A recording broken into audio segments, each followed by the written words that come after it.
Maupay nga aga mga bay. Magkape tayo bay. Magkape tayo. Maaga pa kasi kami gumising mga bay. Mga 4 ng umaga. Naglaba pa kasi kami kaya ito. Ngayon lang kami nagkape. Medyo painit mo na ng sikmura sa tiyan bay kay bugnaw ng among tiyan. Kaya kailangan namin ng mainit na tubig. Pero to, kape guys.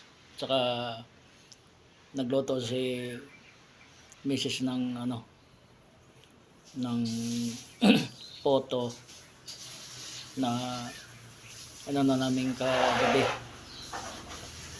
Niluto namin kagabi, ngayon ininit niya ang poto. Kaya ito, inihintay ko pa ang poto. Masarap yung poto kasi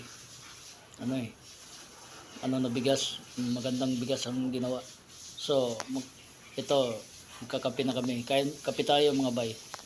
Morning na sa inyo mga bay. Bye bye.